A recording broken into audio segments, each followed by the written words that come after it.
दोस्तों क्रिकेट की दुनिया के अंदर बहुत कुछ हो गया, आप लोग मुझे बताते नहीं हो ना, मुझे खुद ही पता करना पड़ता है। सुना है कि मेरा दोस्त अक्कू जो है वो नवाज शरीफ को मिल ली है यार उसने, और एक ज़माने में वो इमरान खान साहब को भी मिला था। उसके अलावा ही बहुत हुए, इंडिया और आयरलैंड की भी सीरीज चल रही है, अभी दूसरा मैच भी हो रहा है जिसके अंदर मोस्ट ऑफली इंडिया जीत रहा है। लेकिन सबसे बड़ी जो हाईलाइट है वो ये है कि हमारा दोस्त अब्दुल्ला शफीक जो है उन्होंने कोई बयान दिया जिसके बारे में उन्होंने बड़ी बड़ी बातें कर दी भूमि के बारे में, कि हम लोग उनसे असल में किसी ने पूछा कि यार एशिया कप के अंदर को जो भूमि की वापसी हो चुकी है इंडियन टीम के अंदर, तो क्या आपको डर नहीं लग रहा? तो उसने कहा नहीं मुझे क्यों डर लगेगा, हम लोग तो खेलते हैं नसीम को, शाहीन को और रूफी को। तो अच्छी बात है, कॉन्फिडेंस मुझे बहुत पसंद आता है, लेकिन कहीं ना कहीं ओवर कॉन्फिडेंस भी जो है ना उसमें मुझे थोड़ा बहुत डर लगता रहता है, क्योंकि भूमि को हमने मेरे ख्याल में ऐसी ही कोई 2 विकेटें तो देनी होती हैं और उसके बाद 2 विकेटें जो हम पैनिक में दे देते हैं, तो 4 विकेटें आपकी चली जाती हैं और टॉप ऑर्डर आपका पूरा जो वापस गया होता है। उसके बाद एंड में जो नीचे आ रहे थे उन्हीं मासूमों में से कोई एक जो है कोई ब्रिलियंट किस्म की 70-75 रन की इनिंग्स खेल लेते, इससे कोई उम्मीद नहीं होती, बंदा कहता है बाबा इसने मैच बचा लिया, कोई टारगेट सेट कर लिया। अदरवाइज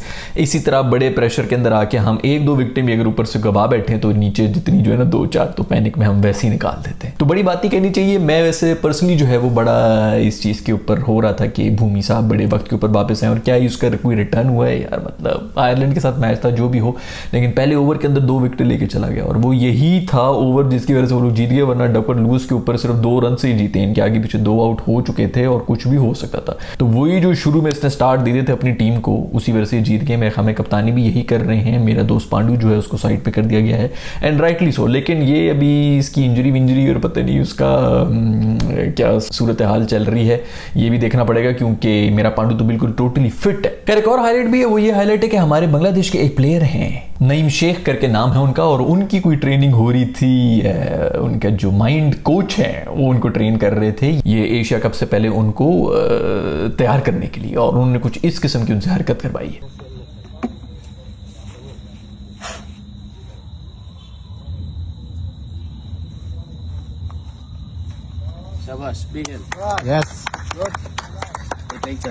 ऐसे लोग अक्सर हमें रेलवे स्टेशन के ऊपर मिल रहे होते हैं जो कि इसी किस्म के करतब दिखा रहे होते हैं, यार ये पता नहीं किस किस्म का ट्रेनर है, इसको किस सर्कस से लेके आया जो इस किस्म की हरकतें। अगली जो ट्रिक है ना वो इनसे ये करवा रहा होगा कि हलक के अंदर तलवारें उतारो और फिर वहीं से वापस भी निकाल रहे होंगे, या फिर वो जो है ना यूं चुटकी बजा के ड्रेस चेंज हो जाएंगे सब प्लेयर्स के पंगा मुर्गियां ज़िबा करके जो उनका खून पिला रहा होगा, पता नहीं क्या कुछ है। मुझे तो काला जादू लग रहा है जो सारा यहाँ पे होने लगा है ना, ये वो मैंने पहले ही बताया था आप लोगों को पिछले उसके अंदर भी सांप निकल रहे थे ना श्रीलंका के अंदर, लंका प्रीमियर लीग के अंदर, ये वही नागिन है, ये आके घुसे में ये रूप धारण करके आके सब पिच रिपोर्ट और ग्राउंड रिपोर्ट इनफैक्ट ले रहे हैं। वैसे जोक्स साइड मेरा ख्याल में ये वो अपने फियर को ओवरकम करने के लिए उन्होंने इस किस्म की कोई ड्रिल रखी होगी कि किस तरह लोग जो हैं वो फास्ट बॉलिंग से ना डरें, क्योंकि आग के ऊपर भी चल सकते हैं। इसकी भी मेरे ख्याल में कोई ट्रिक होती है कि आप जो है पाँव पूरा रखें, पंजे रख रहे हो या फौरन उठा रहे हो तो उससे भी कोई पाँव जल जाते हैं, तो उसकी कोई ट्रिक श्रिक की है जिससे उन्होंने करवाया है। लेकिन चलो अगर तो ये काम कर जाता तो ये बड़ी बेहतरीन ट्रिक है, अगर नहीं करता तो फिर देखना पड़ेगा कि ये कोच किधर से पकड़ के लाए। बाहर जो है वो इसी किस्म के जो फियर्स होते हैं उनको ओवरकम करने के लिए स्काई डाइविंग होती है, ऊपर से छलांगे मार रहे होते हैं 50,000 फुट की बुलंदी से, और हमारे यहाँ पे जो है कोयलों पे चला जाता है। वैसे ये जो जितने भी शायर हजरात वगैरह गुजरे वो अपने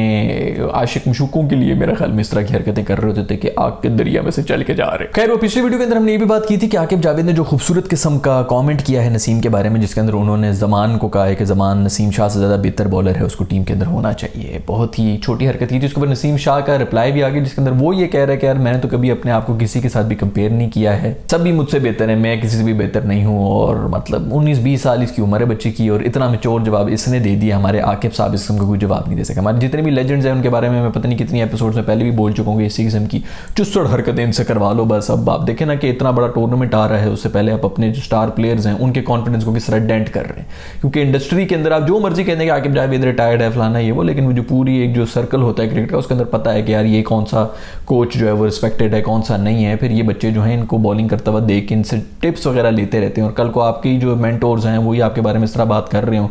आकिब सर का अगर बस चले ना तो वो पाकिस्तानी टीम का नाम चेंज करी पाकिस्तान कलंदर्स कर दें, क्योंकि बस सिर्फ लाहौर कलंदर्स ही खेल रहा है और कोई भी नहीं खेल रहा। बस पता चल गया यार आपकी जो लीग है उसने कोई इज्जत वगैरह आप लोगों के लिए रख ली है, तो आप वो आपसे ना हजम ही नहीं हो रही। बाज़ों का अल्लाह ताला हमें इसीलिए नहीं दे रहा होता क्योंकि हम हजम ही नहीं कर सकते। हम यहाँ पे रो रहे होते हैं कि भाई हमें किस चीज़ की कमी है, हमें तो बड़ा ज़्यादा टैलेंट है और इतने टैलेंटलेस किस्म के लोग जो हैं आगे चले गए, लेकिन वो इसीलिए क्योंकि आप में हजम करने की वो नहीं होती। 2 ट्रॉफी उन्होंने जीत ली, अब इस किस्म के इनके बयान आना शुरू हो गए, इनको सब पता है क्रिकेट के बारे में।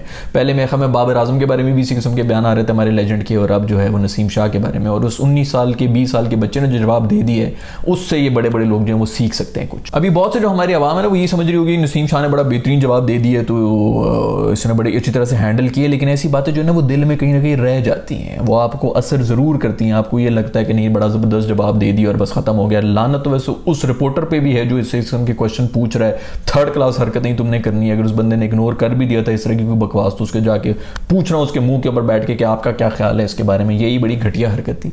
लेकिन कहीं ना कहीं ये सब बातें जो है ना वैसे तो देखने में लग रहा होता है कि बड़ा अच्छा जवाब दिया, बहुत मैच्योर जवाब दिया, लेकिन इस तरह नहीं होता। हम सब इंसान होते हैं, कहीं ना कहीं दिमाग के अंदर दिल के अंदर वो बात रहती है और वो इफेक्ट भी कर रही होती है। फिर ये कहते हैं कि हमारे जर्नलिस्ट ऐसे हैं, हमारा फलाना बंदे ने ये बुराई कर दी, हमारे अपने लोग सपोर्ट नहीं कर रहे थे। हमारे अपने लेजेंड्स तो पहले जो क्रिकेट खेलते रहे, जिन्होंने क्रिकेट से सारे पैसे बनाए, वो तो अपनी जेलसी से बाहर निकले ना, क्योंकि यही लगता है कि सिर्फ हमें जो सलाम करता है आके बस वही सबसे बेस्ट प्लेयर है और कोई भी प्लेयर नहीं है। हमसे बड़ा कोई सुपरस्टार ना आया था ना आएगा। भाई आकिब सर ने अगर कोई बयान देना ही था तो वो इस किस्म का दे देता कि यार जमान का जो है वो क्वालिटी बिल्कुल इस वक्त पाकिस्तान के जो भी पेस अटैक है उसके बिल्कुल मैच करता है। वो किसी एक का नाम लेकर उसको सिंगल आउट करने की जरूरत ही क्या बनती थी कि नसीम शाह से बेहतर है या सकलैन मुश्ताक से बेहतर है। भाई क्यों वो किसी पर्सनल होने की क्या जरूरत है। खैर आकिब भाई ने जो है मेरे ख्याल में ये पहले बाबर आजम के बारे में भी इसी किस्म के बयान दिए हुए थे कि हम तो उसको आउट ही नहीं करना चाहते ताकि जो है वो टीम इनकी हार जाए अगर ये बैटिंग करता रहे। बहुत ही खूबसूरत बयान वो भी था। इनकी जो वो टीम का कप्तान था ना, जो मैं पिछले कोई 900 साल से कप्तानी कर रहा था, जो सिर्फ कप्तानी की सीट के ऊपर टीम के अंदर था, ना बैटिंग थी ना बॉलिंग थी, उसको भी मेरे ख्याल में भी पाकिस्तानी क्रिकेट टीम के अंदर रख लो यार, ताकि इनको थोड़ा सा चैन मिल जाए। बल्कि इन्हीं को रख लो, इनको प्लेइंग 11 में आकिब सर को ही रख लो। खैर उधर इंग्लैंड से कुछ खबरें वगैरह आ रही हैं जिसके अंदर स्टोक्स जो हैं वो सुना है कि वापस आ चुके हैं वर्ल्ड कप के अंदर। मैंने पहले पिछली वीडियो के अंदर भी रिक्वेस्ट की थी कि यार तू भाई थोड़ा रेस्ट कर ले, तूने भी जान नहीं छोड़नी हर दफा आके जो है वो दूसरी टीम को जो है फाइनल के अंदर आके जा रहे हो। न्यूजीलैंड को भी रुलाया था, हमें भी रुला दिया था वर्ल्ड कप के अंदर। खैर हम तो वैसे भी अक्सर कह रहे थे कि शाहीन शाह अफरीदी अगर उस दिन पूरे ओवर करा था भाई कुछ भी नहीं हो रहा था। उससे पहले जो है जो उन्होंने करना था वो कर लिया, तो उन्होंने बिल्कुल पार किया हुआ था बस को, और उन्होंने कहा था कि भाई आखिरी 2-3 ओवर के अंदर ही हम जाके रन बनाएंगे। तो इतने भी हम नहीं है काबिल के उस वक्त रोक लेते, बट फिर भी ठीक है, दिल के बहलाने को ये ख्याल अच्छा है। खुश रहे, हम सोचते ही रहे कि अगर शाहीन उस दिन फाइनल के अंदर इंजर ना होता तो क्या करे, तो कुछ भी ना होता भाई, यही रिजल्ट होता। उल्टा हम और गालियां भी दे रहे होते कि ये बड़े चैंपियन बने पड़ते हैं जो फाइनल मैच उसके अंदर आके जलील होकर चले गए। अच्छी बात है, इस नोट के ऊपर कम से कम जो सॉफ्ट कॉर्नर था वो हमारा इन्हीं के साथ रहा है, तो हमारे प्लेयर्स की इज्जत बची है उससे। नहीं खैर ये स्टोक्स साहब वापस आ गए, इनको पता नहीं कोई व्हाट्सएप के ऊपर मैसेज आते हैं, आगे से लोल लोल करके जवाबें दे रहे होते, ये अलग इन्होंने चक्कर बनाया है। इसी ने हमें ये मैसेज आदिल राशिद को भेजे हुए थे, वो भी आगे से लोल लोल कर रहा था। हंसते खेलते जो आ जाते हैं, हंसते खेलते चले जाते हैं। पाकिस्तान का मजाक उड़ा रहे थे कि शायद अफरीदी ने 400 दफ़ा रिटायरमेंट का ऐलान कर दिया। खुद ये लोग जो है 3000 दफ़ा कर चुके हैं और 3000 दफ़ा वापस भी आ चुके हैं। मोइन अली भी इसी तरह वापस आए, उन्होंने पता नहीं क्या उंगली भी जो है जख्मी करके बैठे हुए थे, मुंह से बॉलिंग करा रहा था वो बेचारा, लेकिन फिर भी वो करा रहा था। भाई अपनी बारी में ये सब लोग भूल जाते हैं। खैर आपस की बात है, मुझे नहीं लगता कि स्टोक्सी जो है ना ये इंडिया की पिचेस के ऊपर कुछ ज्यादा काम कर सकेगा। हाँ ठीक है, अगर वो इन मुश्किल पिचेस के ऊपर इस तरह मार रहा तो उधर भी आके मारा करेंगे। मुझे पता नहीं क्यों लग रहा है कि यहाँ पर आके ना गेम कुछ और ही हो जाएगी, इधर किसी और तरह के प्लेयर्स ही जो हैं वो चलेंगे और इन्होंने बस सिर्फ पछताना ही है बाद में कि यार मैं क्यों ही आया हूँ रिटायरमेंट से वापस। ब्रेकिंग न्यूज़ यही है कि मेरा दोस्त अक्कू जो है वो नवाज शरीफ को मिल के आए हैं, और यही सही टाइम है। एक ज़माना था जब प्राइम मिनिस्टर थे इमरान खान, तो ये उनको भी मिल के आए थे, और अब नवाज शरीफ है तो उनको भी मिल रहे हैं। बस मेरा दोस्त जो है उसने गेम पूरी रखी, उसको पता है कि किस मौके पर किससे बात करनी है, सवाए अपनी गेम के ऊपर कॉन्सेंट्रेट करने के बाकी सब चीज़ों पे हर जगह से जोर लगाया हुआ बॉय ने। यार मेरा ख्याल में बस मेरे दोस्त आपकी उम्र हो गई है, क्यों ये सब कर रहे हैं। ठीक है एडमिट कर लें, यूएस वगैरह चले, जिन्होंने जरूर जाके यही कहा होगा कि देखो भाई मुझे ले लो, नहीं तो फिर मुझे भी मजबूरन यूएस से जाना पड़ेगा और पाकिस्तान की बड़ी बदनामी होगी।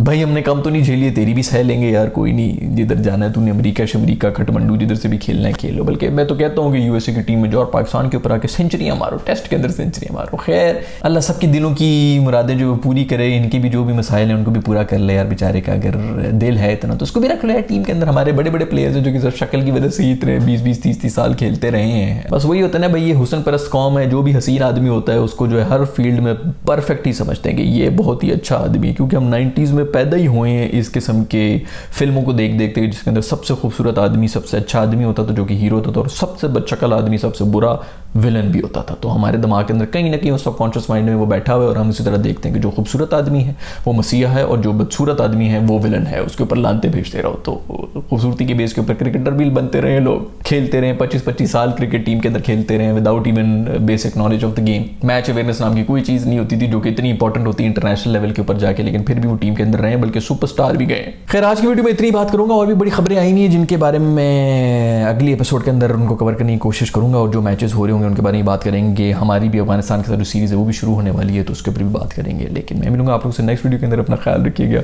अल्लाह हाफिज़।